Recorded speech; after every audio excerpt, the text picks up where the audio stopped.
नमस्कार। आज हम बात आरंभ करते हैं एक छोटी सी कहानी से। एक कनखजूरा था।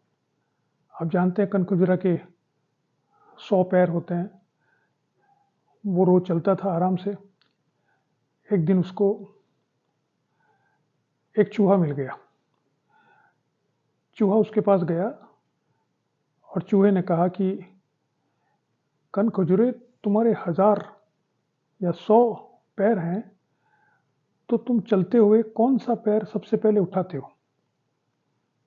कनखजूरे ने कहा कि मैंने तो इस बारे में कभी सोचा नहीं, कौन सा उठाता हूँ। तो चूहे ने कहा कि इससे तुमको कन्फ्यूजन नहीं होता कि कौन सा पैर उठाना चाहिए, जरा सोचा करो। ये कहकर वो चल दिया।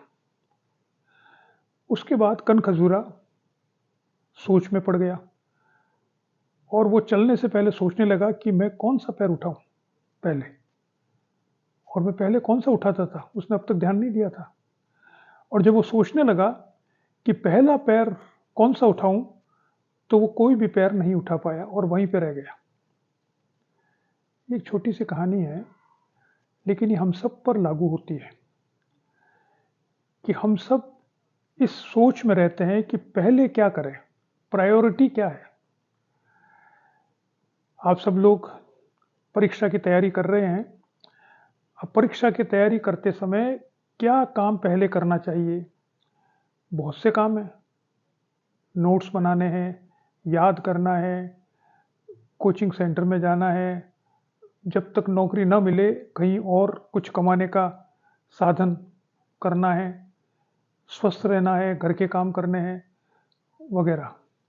अब इतने सारे कामों के बीच में उनको सामंजस्य करके, प्रायोरिटाइज करके, पहले क्या करें, बाद में क्या करें, उसके बाद क्या करें, ये हमें मालूम करना बहुत मुश्किल लगता है और हम इस पर ध्यान भी नहीं देते। इसलिए हम कभी ये काम करने करने लगते हैं, कभी वो काम करने लगते हैं। कभी कुछ देर इस दिशा में जाते हैं, फिर सोचते हैं अरे बोर हो गए, कुछ मिल नहीं रहा, फिर वापस आ जाते हैं। फिर दूसरी दिशा में जाने लगते हैं, फिर सोचते हैं कि बोर हो गए या कुछ चीज़ नहीं मिली, तो हम वापस आने लग जाते हैं। तो हम निर्णय नहीं ले पाते हैं कि हमें अपने जीवन में जो ये समय है आपका, जिसका उद्देश्य परीक्षा पास करना है, उस समय में हम किन चीज़ों को प्रायोरिटाइज करें, पहले क्या करें, बाद में क्या करें, उसके बाद क्या करें, उसके बाद क्या करें। अब ये करने के लिए हमें कई बार ऐसे बातें सुनने को मिलती है कि हम बड़े-बड़े काम करें। जैसे आप देखेंगे 5 AM क्लब एक किताब है, उसमें लिखा है कि जो बड़े-बड़े लोग होते हैं वो सुबह 5 बजे उठ जाते हैं। अब आप कोशिश करो कि मैं भी बड़ा आदमी बनूँ और सुबह 5 बजे उठूँ, तो आप देखोगे कि आप ऐसा नहीं कर पाते। तो आप सोचते हैं अरे चलो हम तो बड़ा आदमी नहीं बनेंगे और तो क्या करें। कोई कहता है कि 24 घंटे में से 18 घंटे हम अध्ययनरत थे, तब हमने परीक्षा पास की वगैरह। तो महाव्रत, इन्हें कहते हैं महाव्रत, बड़े-बड़े व्रत, जो जैन धर्म में जिसे महाव्रत कहा गया है कि सत्य, अहिंसा, चौर्य, ब्रह्मचर्य आदि, अपरिग्रह वगैरह। तो महाव्रत रख सकें तो बहुत अच्छा है, लेकिन महाव्रत हर व्यक्ति नहीं रख सकता। महाव्रत 1% व्यक्ति भी नहीं रख सकते। तो उसका एक तोड़ सामने आया कि अगर महाव्रत नहीं रख सकते तो क्या हम जीवन में कभी अच्छा कुछ कर ही नहीं सकते। तो राजस्थान में हम जानते हैं आचार्य तुलसी ने एक आंदोलन शुरू किया था, अणु व्रत, कि छोटे छोटे व्रत करो, कि भाई आज हम दिन भर झूठ नहीं बोलेंगे, बस आज, कल बोल लेंगे, कल बोला था, आज नहीं बोलेंगे, एक दिन तो व्रत कर लें। ऐसे छोटे, या हम अगले 3 घंटे झूठ नहीं बोलेंगे, चलिए इतना ही कर लें। तो हम अणुव्रत अगर करते हैं तो धीरे धीरे उन अणुव्रतों की श्रृंखला से हम वो महाव्रत की तरफ बढ़ जाएंगे। इसे ही नए तरीके में अभी एक पुस्तक आई है, एटॉमिक हैबिट्स, जेम्स क्लियर की, बहुत अच्छी किताब है, आपको मौका लगे तो पढ़िए। उसका हिंदी अनुवाद भी उपलब्ध है। उसमें ऐसी बातें बताई गई है कि छोटे छोटे एटॉमिक हैबिट्स, छोटी छोटी हैबिट्स को चेंज कीजिए और आप देखेंगे कि लॉन्ग रन में आप बहुत कुछ परिवर्तित कर पाए हैं। लेकिन वही चेंज कीजिए जिस चेंज को आप बनाए रख सकते हैं। जिसको आप बनाए नहीं रख सकते, उस चेंज का कोई अर्थ नहीं है। तो आपको परीक्षा की तैयारी अगर आप कर रहे हैं, जैसा मैंने बार बार कहा है पिछले वीडियो में कि 6 महीने बहुत होते हैं। अब 6 महीने तक कैसे करें, कौन कौन से अणुव्रत लें, एटॉमिक हैबिट्स कौन सी होनी चाहिए जो हमको उस परीक्षा को उत्तीर्ण करने में मदद कर सके। तो सबसे पहले तो जो मैंने हमेशा कहा है वो है विल टू पावर। क्या आप वास्तव में परीक्षा पास करना चाहते हैं या नहीं। ये कहना बड़ा आसान है, हर आदमी कहेगा साहब करना ही चाहते हैं तभी तुम कर रहे हैं। ऐसा नहीं है।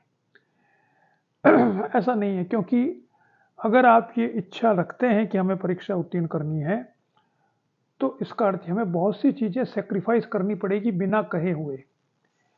सबसे पहले हमें सेक्रीफाइस करने पड़ेंगे हमारे वो समय जिसको हम नष्ट करते हैं मनोरंजन में या फालतू किसी काम में जिसका परीक्षा से कोई संबंध नहीं है। तो समय प्रतिबंध, समय प्रबंधन आपका होना चाहिए। जो मैंने एक वीडियो बनाया है कि समय प्रबंधन कैसे करें, हाउ टू मैनेज टाइम। तो टाइम मैनेज तब होगा जब पहले आप क्लियर हो कि मनी मैनेज क्यों करना चाहते हैं। तो आप समय प्रबंधन करना चाहिए। अब समय प्रबंधन भी बड़ी बात है कि 24 घंटे को आप कैसे करें। मैं आज बात करता हूं सिर्फ एटॉमिक हैबिट्स की। परीक्षा की दृष्टि से हम बात करें, सिर्फ वहीं तक सीमित रखें अपने आप को। तो एटॉमिक हैबिट एक यह है कि रोज 5 मिनट अपने सिलेबस को देखिए और कुछ मत कीजिए। सिलेबस को देखने का मतलब क्या है, जब तक एग्जाम नहीं हो तब तक आप रोज 5 मिनट सिलेबस देख सकते हैं क्या 24 घंटे में से। वो भी टाइम नहीं है, अगर वो भी समय नहीं है निरंतरता में, तो आप सीरियस नहीं है, आप गंभीर नहीं है परीक्षा पास करने में। 5 मिनट सिलेबस देखने का मतलब यह है कि आपको 15 दिन महीने भर में आपको सिलेबस पूरा याद हो जाएगा। और सिलेबस देखने का अर्थ क्या है, सिलेबस देखने का अर्थ ये पढ़ना नहीं है। सिलेबस देखने का अर्थ है कि उसको टॉपिक्स के रूप में क्लासिफाई कीजिए। जैसे कक्षाओं में जब पढ़ाते हैं टीचर, तो वो उनको टॉपिक्स में क्लासिफाई करते हैं। मान लीजिए आप स्कूल लेक्चरर का परीक्षा देने वाले हैं राजनीति विज्ञान की, तो आप टॉपिक में अगर उसको क्लासिफाई करेंगे तो करीब 80-90 टॉपिक आते हैं।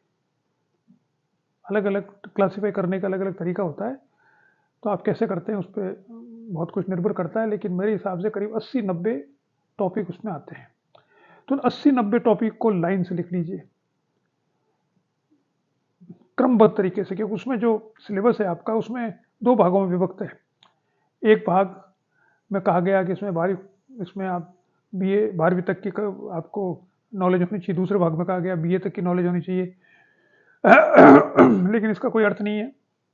आप उन दोनों को मिक्स करके, जो 2 अलग अलग पेपर है उनको मिक्स करके और एक सिलेबस बनाइए टॉपिक वाइज, जो मैंने क्लासिफाई कर रखा है कि पहला भाग होगा राजनीतिक चिंतक, राजनीतिक सिद्धांत, अवधारणाएं।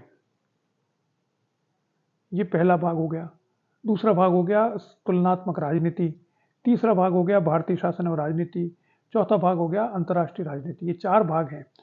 इसमें पहले पेपर में और दूसरे पेपर में दोनों को मिलाकर इन 4 भागों में विभक्त कर लीजिए और फिर टॉपिक लिखिए आप शुरू से, तो करीब 85-90 टॉपिक आपके बन जाएंगे। वो टॉपिक रोज सुबह कभी भी 5 मिनट आप दीजिए घड़ी देखकर कि मैं रोज इसको देखूंगा। उसको देखने से क्या होगा कि धीरे धीरे थोड़े दिनों में वो लगभग याद हो जाएंगे आपको। अभी कुछ को याद ही होंगे, कुछ को और याद हो जाएंगे, इस तरह से। तो जब इस तरह से याद हो जाएंगे तो आप 15 दिन 20 दिन बाद जब आप देखने लगेंगे उसको टॉपिक को, 5 मिनट बाद कह रहा हूं मैं, ज्यादा नहीं, तो आप जैसे मान लीजिए टॉपिक लिया आपने राजनीतिक सिद्धांत क्या होते हैं, अर्थ एवं उपयोगिता। तो आप जब इसको पढ़ेंगे तो पहला टॉपिक जब शुरू करेंगे, मान लीजिए सुबह 10 बजे आप ये देख रहे हैं, 10 बजे आपने देखा राजनीतिक सिद्धांत अर्थ एवं उपयोगिता, वहां से शुरू करा आपने पढ़ना। अब वो आपको याद है, सारा धीरे धीरे याद हो गया। अब वो जो पहले उस पर आए राजनीतिक अर्थ एवं उपयोगिता, तो आपको फिर ध्यान आएगा कि इसका जो नोट्स बना रखे हैं आपने वो क्या है। तो राजनीतिक अर्थ इसकी 5-10 परिभाषाएं आपको याद हो जाएगी, याद या उस समय याद करनी चाहिए कि भाई आज के 5 मिनट में देखें ये पहला वाला टॉपिक है, इसकी परिभाषा क्या है। और इसमें राजनीतिक सिद्धांत को, प्रकृति की बात करेंगे हम, तो राजनीतिक सिद्धांत को राजनीतिक चिंतन, राजनीतिक दर्शन, राजनीतिक विज्ञान से अलग कैसे करते हैं। और फिर कहेंगे इसकी उपयोगिता क्या है, इसके करने से, राजनीतिक सिद्धांत का अध्ययन करने से क्या फायदा होता है, क्या लाभ होता है। इसके नोट्स आपने बनाए होंगे या बना लीजिए।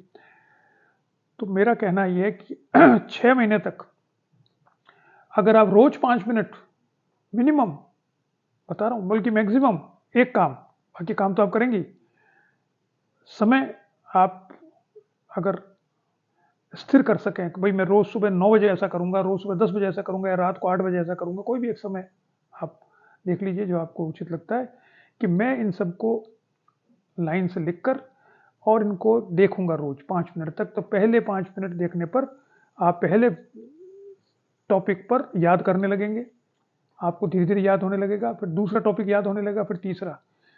6 महीने से पहले जो मैंने आपसे बार बार कहा, आपकी अंगुलियों पर जो मोटी मोटी बातें हैं वो सब आ जानी चाहिए। जैसे प्लेटो पढ़ा आपने, तो प्लेटो के क्या विचार हैं वो आपको याद हो जाने चाहिए अंगुलियों पर। प्लेटो को राजनीतिक चिंतन का पिता क्यों कहा जाता है, ये 5 कारण हैं। प्लेटो का आदर्श राजनीतिक चिंतन क्या है, ये 3 कारण हैं। प्लेटो का दार्शनिक राजा का सिद्धांत क्या है, ये 5 बातें हैं। प्लेटो का शिक्षा सिद्धांत क्या है, ये 5 बातें हैं, 6 बातें हैं। ऐसे अंगुलियों पर याद होने लगेंगे।